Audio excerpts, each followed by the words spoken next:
Olá, prezados irmãos e amigos, nós estamos aqui mais uma vez para levar a todos uma mensagem. Hoje uma mensagem evangelística, uma mensagem baseada em João 3,16. Porque Deus amou ao mundo de tal maneira que deu o seu Filho unigênito, para que todo aquele que nele crer não pereça, mas tenha a vida eterna. Que o Senhor, pois, nos abençoe a ministração desta palavra de hoje. Muito bem, este versículo ele é considerado como sendo o resumo do Evangelho. A boa notícia oriunda do paraíso celestial. A primavera que se aproxima, o cumprimento da esperança, o melhor remédio para a alma enferma, a boa notícia para os incautos navegantes, o raio de luz que desceu do céu para dissipar as sombras interiores da alma. Pensando nestes conceitos, sinto-me impelido a falar com vocês nesta oportunidade sobre o imensurável amor de Deus. O imensurável amor de Deus. Curiosamente, o versículo 16 começa com uma conjunção que tem por fito denotar continuação ou conexão de fato. Sendo assim, vejamos. Os versículos que vêm antes, neles, vemos desenhado um diálogo entre Jesus e Nicodemos, um dos principais dos judeus, mestre do sinédrio judaico, que acreditava que a salvação se dava pela observância da lei, pelas boas obras e pela circuncisão. Jesus que conhecia e conhece a natureza, pensamentos e intenções do coração humano, foi peremptório com seu interlocutor, passando uma borracha em suas crenças com a seguinte expressão: em verdade te digo que se alguém não nascer de novo, não pode ver o reino de Deus.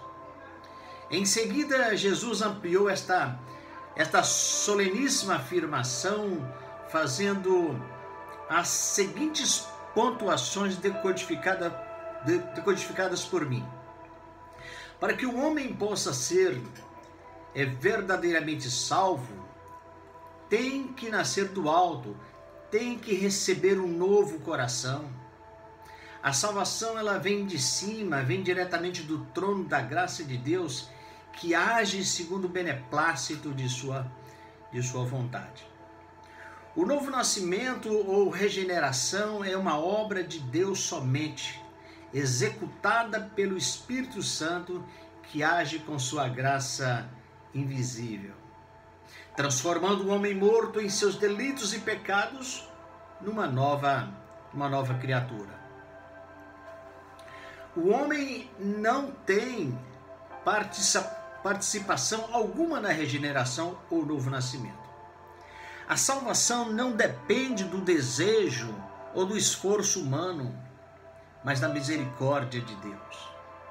Tendo dito estas coisas, Jesus prossegue falando acerca de sua divindade, singularidade, pré-existência, autoridade e pleno conhecimento de todas as coisas. Portanto, o único ser apto para falar de coisas celestiais. Ninguém subiu ao céu para trazer de volta a mensagem que ele trouxera. Jesus é o profeta por excelência. E a gente vê isso no versículo 13. Antes de prosseguir com esta mensagem, eu vou fazer aqui uma pausa para te contar uma história. Em Números capítulo 21 está registrado um dos momentos difíceis da caminhada dos israelitas pelo deserto. A passagem bíblica fala de uma guerra entre eles e os cananeus. Os israelitas, com a ajuda de Deus, venceram a batalha. Após isso, prosseguindo em direção à terra prometida, o povo mais uma vez ficou impaciente no caminho e diz a Bíblia que o povo falou contra Deus e contra Moisés. Então, veja o que aconteceu. O Senhor enviou serpentes venenosas que morderam o povo e muitos morreram. Mas o povo se arrependeu. Moisés orou, pedindo ao Senhor que tirasse as serpentes do meio deles. Então, o Senhor disse a Moisés: faça uma serpente e coloque-a no alto de um poste. Quem for mordido e olhar para ela, viverá. E assim aconteceu. Moisés fez uma serpente de bronze e a colocou num poste. Quando alguém era mordido por uma serpente e olhava para a serpente de bronze, permanecia vivo. Vejam o que aconteceu. Jesus, antes de falar resumidamente sobre sua missão, conforme se pode ver em João 3,16, ele trouxe para o centro de sua conversa, de forma sucinta, a história que acabei de te contar. Disse Jesus: e do modo por que Moisés levantou a serpente no deserto, assim importa que o Filho do Homem seja levantado, para que todo o que nele crê tenha a vida eterna. Ou seja, da mesma forma como Moisés levantou a serpente no deserto, assim também é necessário que o Filho do Homem seja levantado. Bom, Jesus quis mostrar a Nicodemos, que também conhecia esta história, a estreita relação tipológica entre Jesus na cruz do Calvário e a serpente de bronze pendurada numa haste. A serpente de bronze da história era um tipo, uma prefiguração que profeticamente apontava para uma verdade futura, maior, o antítipo Cristo Jesus. A serpente de bronze era um dentre muitos postes sinalizadores que no Velho Testamento, com elegância, apontava para o Messias Cristo Jesus, o único meio pelo qual importa que sejamos salvos. Este fato histórico certamente despertou, ou pelo menos deveria despertar, na mente de Nicodemos, mestre do Sinédrio, que quem estava diante dele era a grande luz que viera ao mundo para dissipar as trevas, que diante dele estava aquele acerca de quem predisseram a lei e os profetas, aquele que viera ao mundo para tomar sobre si as nossas enfermidades e carregar os nossos sofrimentos por causa da picada da velha serpente Satanás. Agora, Jesus, diante daquele homem emudecido, reflexivo, resolve apresentar o resumo do Evangelho, que dá verdadeiro sentido à vida. Disse Jesus: porque Deus amou ao mundo de tal maneira que deu seu Filho unigênito, para que todo o que nele crer não pereça, mas tenha a vida eterna. João 3,16. Quero, em primeiro lugar, falar aos irmãos que me ouvem nesse instante sobre o amor de Deus, causa primária da salvação de todos aqueles que vivem na região e sombra da morte eterna.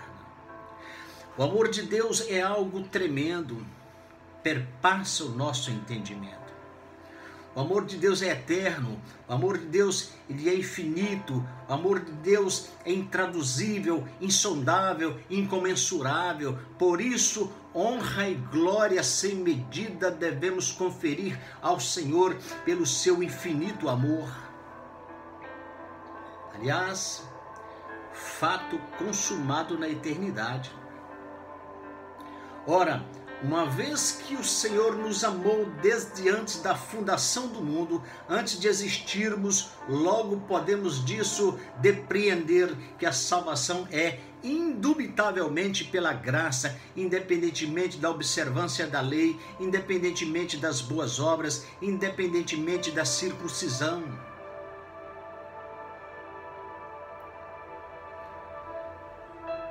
Possivelmente Nicodemos não conseguiu discernir bem tudo isso, por causa de sua mentalidade judaizante. Em segundo lugar, observemos quem é o objeto do amor de Deus. Está escrito: Deus amou o mundo. A palavra mundo na Bíblia é uma tradução da palavra cosmos, que na língua grega tem vários sentidos que não pretendo aqui descrevê-los. A palavra cosmos aqui em João 3,16, considerando o contexto geral das Escrituras, é uma referência a todos os judeus e gentios do mundo inteiro que foram escolhidos em Cristo antes da fundação do mundo para serem santos e irrepreensíveis perante Ele e em amor. Você que me ouve agora, por favor entenda, Deus ama você. Ele tem um plano maravilhoso para a sua vida. Considere o quão puro e santo é o amor do onipotente Deus por você. Em terceiro lugar, consideremos o modo pelo qual Deus nos amou. Ele amou o mundo de tal maneira, desta maneira, assim, dessa forma, que deu o seu Filho unigênito, ou seja, Deus nos amou através de ações concretas. Deus não nos amou apenas de palavras, mas de fato e de verdade. Por esse motivo está escrito: Ele deu o seu Filho unigênito. Ora, quem ama se importa, quem ama vai ao encontro, quem ama estende a mão. Aprove a Deus que seu Filho objetivamente tomasse sobre si as nossas enfermidades, que ele fosse traspassado e moído pelas nossas iniquidades, e que o castigo que nos traz a paz estivesse sobre ele.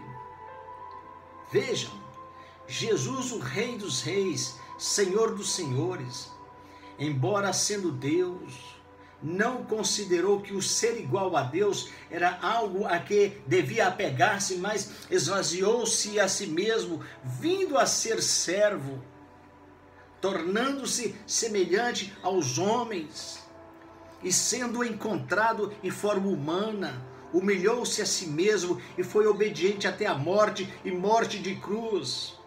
Meus caríssimos irmãos e amigos, consideremos o modo, a maneira como o Senhor nos amou. Separemos um precioso tempo para refletirmos acerca do dom de Jesus, o incomparável Salvador que por nós pecadores morreu sobre a cruz. Em quarto lugar, consideremos que o nosso Deus é um Deus de propósitos. O Senhor nada faz aleatoriamente. O gracioso e soberano Deus que age com propósito enviou o seu Filho Jesus ao mundo para morrer na cruz no lugar do pecador. Havia no coração de Deus um propósito, uma finalidade, a saber, para que o homem não pereça, mas tenha a vida eterna. O homem foi criado para louvar e glorificar a Deus. Todavia, os nossos primeiros pais foram seduzidos pela astúcia e tentação da velha serpente, Satanás. Eles pecaram comendo do fruto proibido. O onisciente Deus permitiu a queda para sua própria glória. O pecado dos nossos primeiros pais foi imputado a toda a humanidade, logo todos os seres humanos estão culpados diante de Deus, totalmente expostos à morte, com todas as misérias espirituais, temporais e eternas. Diz a Bíblia que em Adão todos nós fomos mordidos pela velha serpente, Satanás. Por isso, o homem condenado à morte eterna precisa urgentemente olhar para Jesus para ser espiritualmente curado, senão vai perecer. A palavra perecer é um recurso que nos faz pensar acerca daqueles que sofrerão a pena de destruição eterna, a separação da presença do Senhor e da majestade do seu poder. A palavra perecer nos remete para aquele dia quando Jesus, na sua gloriosa vinda a este mundo, dará ordens aos seus anjos para que desarraiguem de seu reino todos os que praticam o mal, para em seguida serem lançados na fornalha ardente, onde haverá choro e ranger de dentes por toda a eternidade. Mas deixa eu lhe dizer algo muito interessante. Deus não tem prazer na morte daqueles que estão se movendo desordenadamente para os intermináveis tormentos do inferno. Foi por isso que ele enviou o seu Filho amado ao mundo, para que todo aquele que nele crer não pereça, mas tenha a vida eterna. A expressão a vida eterna está em direção oposta da palavra perecer. Vida eterna nos fala da qualidade de vida superabundante que você pode ter aqui e agora e num futuro distante, no novo céus e na nova terra nos quais habita a justiça, um lugar lindo onde não haverá mais lágrima, não haverá mais morte, nem pranto, nem clamor, nem dor. Em quinto e último lugar, considere o quão importante é você tomar uma urgente decisão por Cristo. A morte física define o destino eterno da alma. Por isso, meu amigo, procrastinar esta urgente decisão certamente não é uma sábia decisão. Tem que ser logo, pois o efeito letal da mordida da serpente continua percorrendo a corrente sanguínea de seu ser. Pouco tempo te resta, corra para Jesus, olhe para Jesus, aproveite enquanto você está respirando. O Jesus ressuscitado continua com seus braços abertos, esperando por você. Deus fez a parte dele, você tem que fazer a sua parte.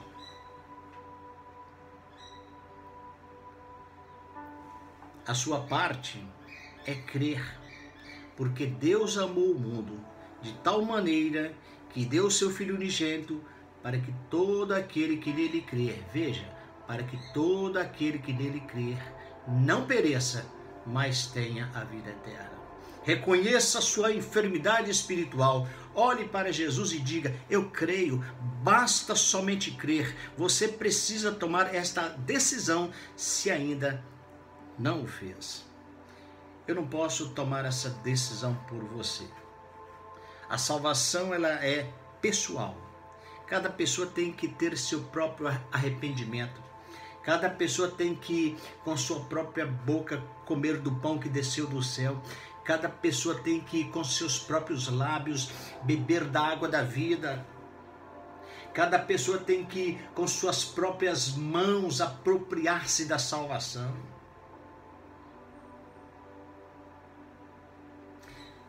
Para que você consiga pôr em prática todos estes bons conselhos, eu preciso lhe dizer algo. Você tem que nascer de novo para que você possa de uma vez por todas se converter de seus maus caminhos. A menos que Deus te conceda um novo coração, você jamais sairá do estado em que se encontra. Por isso, onde quer que você esteja agora, peça a Deus que lhe dê um novo coração.